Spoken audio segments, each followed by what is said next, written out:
Welcome to Chasing Curiosity TV. Subscribe and press the bell icon for more updates. Section 1. The headline we never saw coming. World's sexiest accent? It sounds like something out of a movie or maybe a prank headline you'd see on April Fool's Day. But this is real, and it's making waves around the world. You won't believe who's topping the charts. The news is spreading fast and people everywhere are doing double takes. Imagine this, you're scrolling through your morning news feed, coffee in hand, still half asleep, and suddenly you see the headline, World's Sexiest Accent Revealed. You blink, thinking you must have read it wrong. Instantly your mind jumps to the usual suspects. You expect French with its romantic lilt, or maybe Italian full of passion and melody, perhaps the crisp, refined tones of British English. But then right there near the top of the list is the Filipino accent. It's not a typo. It's not a joke, it's real. You double check, is this for real? Did someone hack the rankings? But no, it's everywhere. On news sites, blogs, and social media. For years, the Filipino accent was the underdog. Mocked in movies, hidden in classrooms, and flattened in call centers. It was something people tried to change, to blend in, to avoid standing out. It was never considered the sound of sophistication or global success. In fact, many Filipinos felt pressure to hide it, to sound more neutral. But now, suddenly, it's being praised on global lists. The world is taking notice, and the narrative is changing. Major travel and culture sites are calling it charming, warm, and soothing. They say it's friendly, approachable, and easy on the ears. The very things people used to criticize, those soft vowels, the gentle musical rhythm, are now being celebrated as unique virtues. It's a global plot twist, a surprise that's making people rethink what makes an accent attractive. This isn't just a fun piece of trivia, it's a real cultural shift. It's about pride, identity, and the power of perception. It challenges the old ideas of what good English means. Is it about sounding American or British, or is it about being clear, authentic, and connecting with others? Maybe it's not about imitating someone else, but about being understood and making real connections, no matter where you're from.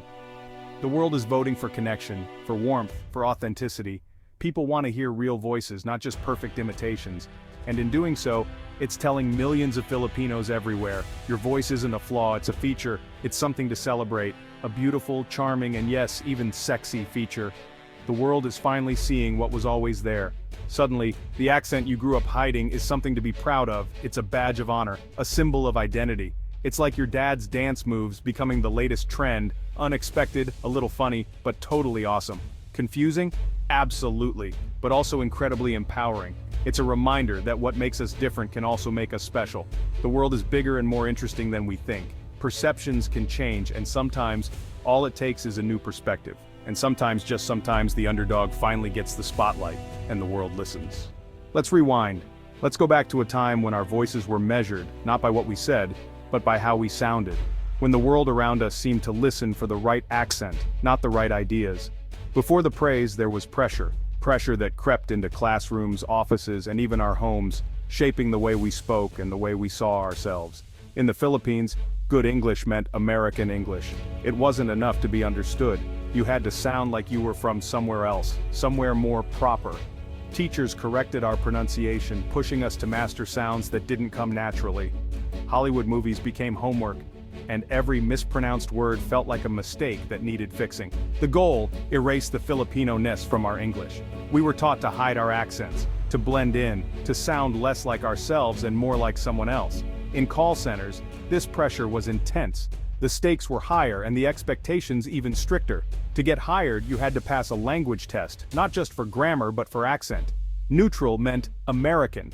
It was a gatekeeper deciding who was good enough to represent a company. Agents trained for months to sound like someone from Ohio or California, practicing every syllable, every intonation, until their own voices felt foreign. Your natural voice became a liability. The way you spoke at home was suddenly something to be hidden, not celebrated. You policed every sound, every vowel, every slip that might reveal where you were really from. It was exhausting, like wearing a mask all day. A mask you couldn't take off even when you were tired or alone. Over time, the mask felt more real than your own face. The line between performance and identity blurred, leaving you unsure of where one ended and the other began. The message, your identity is an obstacle. The way you naturally spoke was something to overcome, not embrace. To succeed, you had to perform a different version of yourself. You had to choose between authenticity and acceptance, between comfort and opportunity. This seeped into our culture. It wasn't just at work or school, it followed us home, into our friendships and family gatherings. We mocked thick accents, internalized the shame, and learned to laugh at ourselves before anyone else could. We became our own harshest critics, measuring our worth by how well we could hide our roots. The shame game was on and we all played. We judged, we compared, and we tried to outdo each other, not in kindness but in conformity. Then, the internet flipped the script. Suddenly, global polls like Big 7 Travel ranked the Filipino accent among the world's sexiest. Described as gentle, soft, and charming, it was a surprise to Filipinos still trying to sound American. Other sites echoed the praise: clarity, warmth, friendliness. The world wasn't just tolerating our accent, it was celebrating it. For generations we were told our accent was a problem. Now it's a strength. What did global audiences hear? Politeness, musicality, approachability. The upward inflection once mocked was now inviting. The world wanted connection, not imitation. This recognition was a game changer.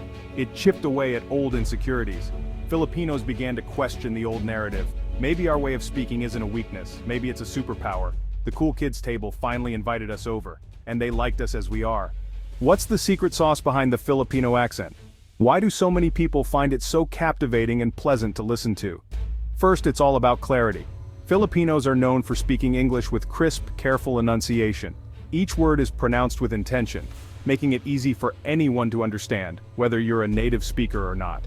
There's no mumbling, no heavy slang, and no confusing shortcuts, just straightforward, easy-to-follow speech that puts listeners at ease. Next, let's talk about melody. The Filipino accent has a gentle, almost song-like quality, influenced by the musicality of local languages like Tagalog, Cebuano, and Ilocano.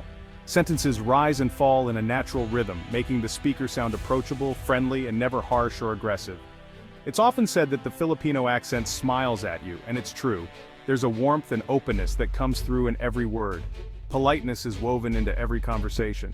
Filipino culture places a high value on respect, especially when speaking to elders or strangers, and this is reflected in the sound of the accent.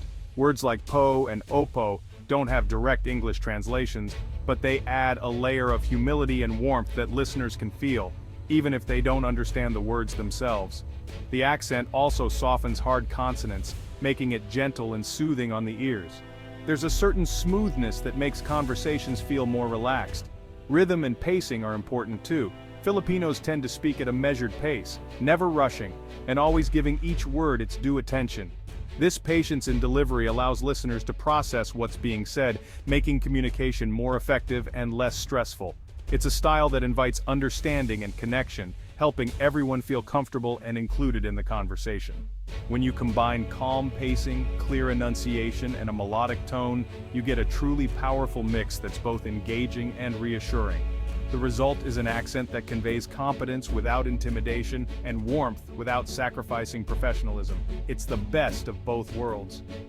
The Filipino accent is a blend of clarity, charm, and genuine friendliness, all rolled into one unique sound. That's why it stands out in any crowd. That's the secret behind its irresistible appeal. Why are authentic accents suddenly cool? For years, standard meant American or British. Accents were status symbols tied to power.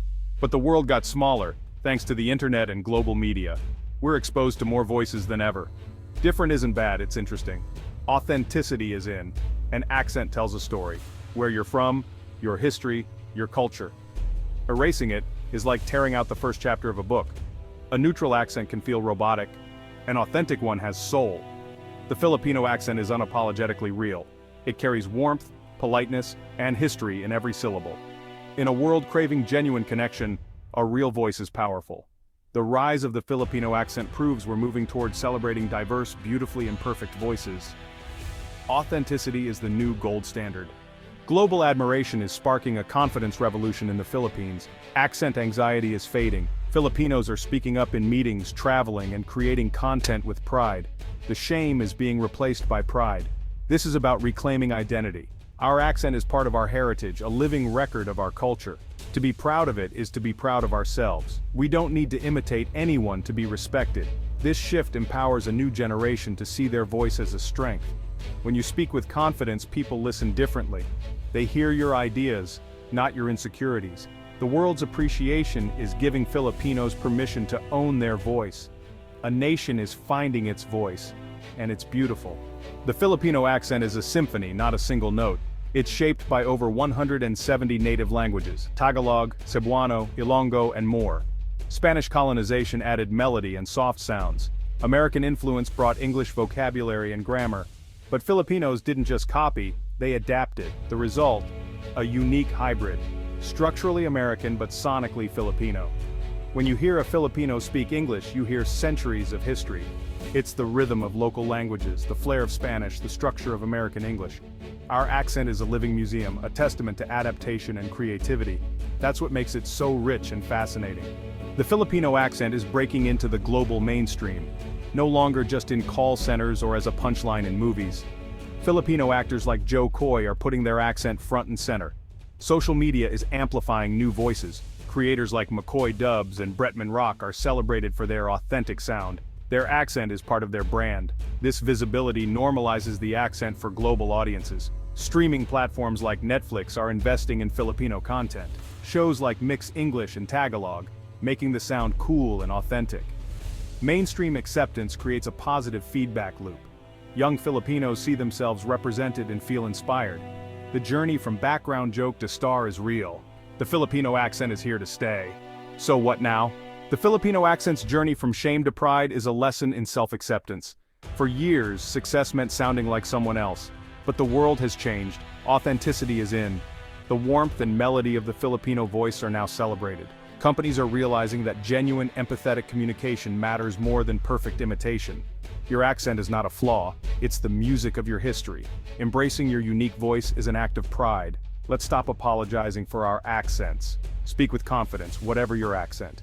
The world is ready to listen to authentic voices. Your voice is not a barrier, it's your bridge, it's your story, it's your superpower. Own it.